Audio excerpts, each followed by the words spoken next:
Let's pray. Heavenly Father, your love is not unprecedented. It has been proclaimed from the very first moment that you breathed life into us. All this we pray in Jesus' name. Amen. Psalm 122 starts out, I was glad when they said unto me, let us go unto the house of the Lord. Now we actually spoke that psalm when we finally were able to come back into the sanctuary during COVID. And finally, by the way, when COVID stopped being a thing, we prayed it again. We all had our reasons that we were glad that COVID finally stopped being a thing. I'd grown tired of people being sick and dying. I'd grown tired of hospitals and stores running out of everything.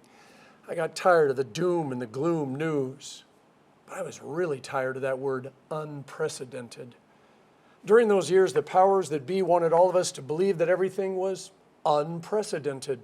But when I read my grandmother's diary, my grandma, who, by the way, the left side of her face was paralyzed, and she lost a child because of that pandemic back in 1918.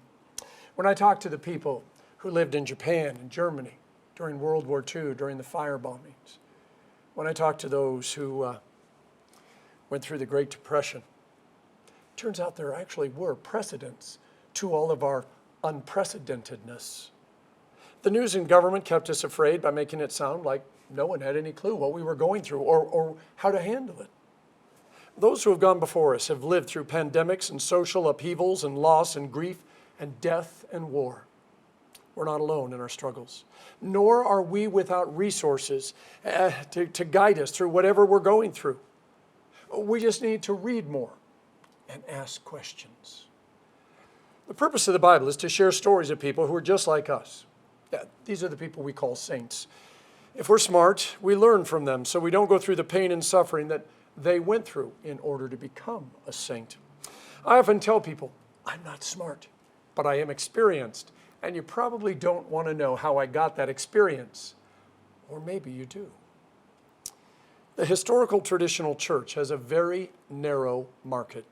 The only thing we can offer is forgiveness of sins and eternal life, both of which, by the way, are free. Now, people come to the church for all sorts of things besides forgiveness in heaven, and sometimes the church is able to help. But in the end, all we can really offer is forgiveness of sins and eternal life. Now, from a theological standpoint, the fancy word that we use is justification, being made right with God through Jesus.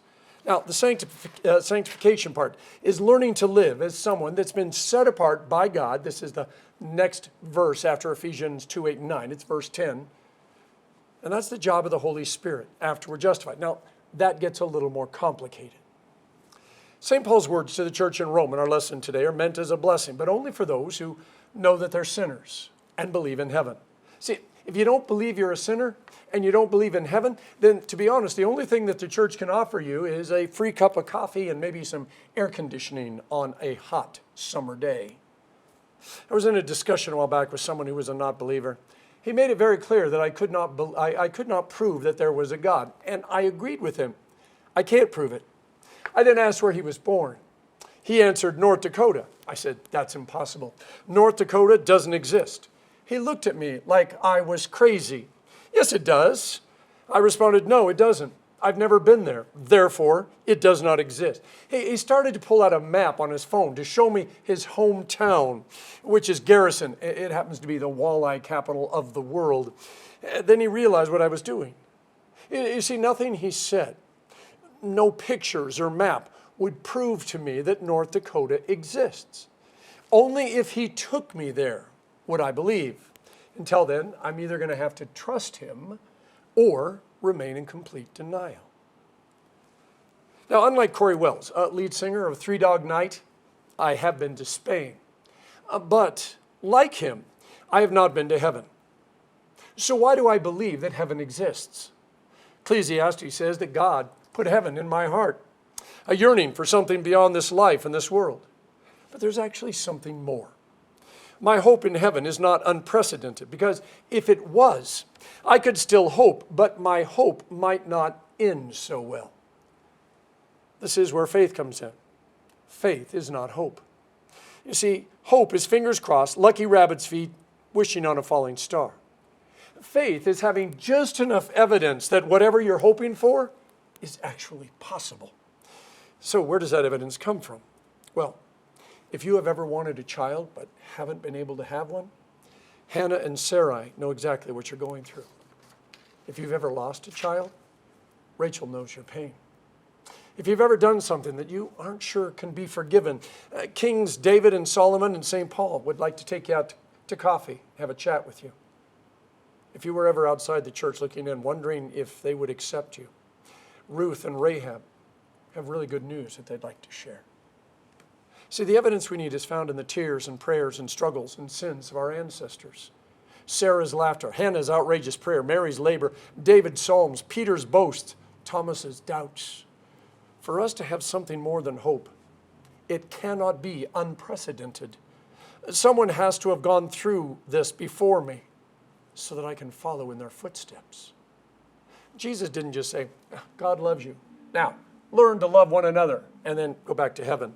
He actually lived out that love for us to witness.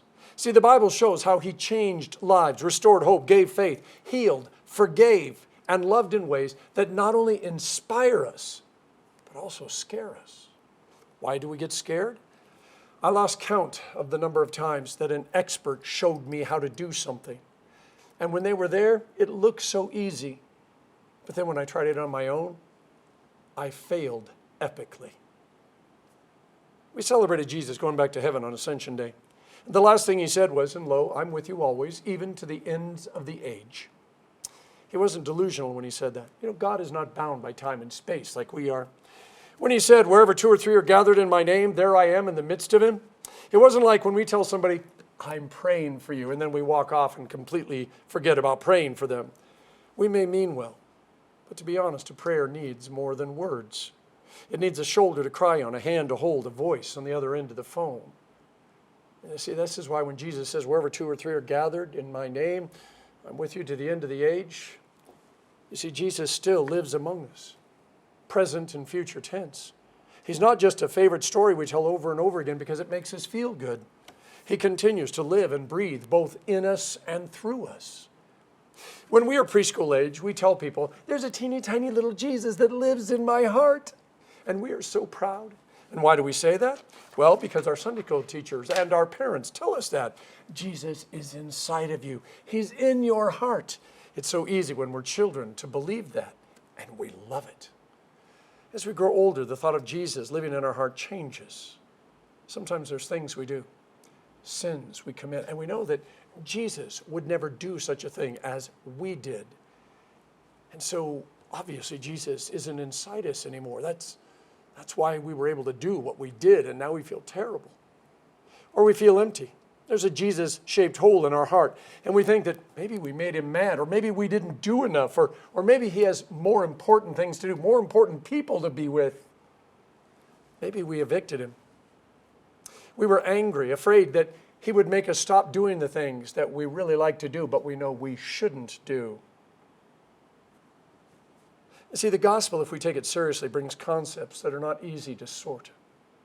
Jesus never claimed the process of being changed from sinner to saint would be easy. It's like turning a pig's ear into a silk purse. Now, maybe you're not thrilled with being compared to a pig's ear, but I'm okay with it.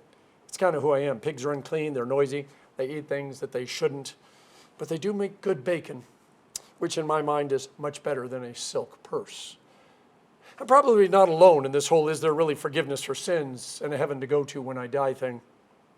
Sometimes the way we look at the world and we see what's happening, let's face it, we kind of wonder. And that's why hope isn't enough for me.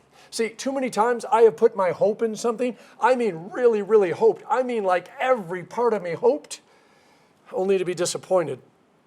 And it doesn't take long to begin to think, it's not worth it.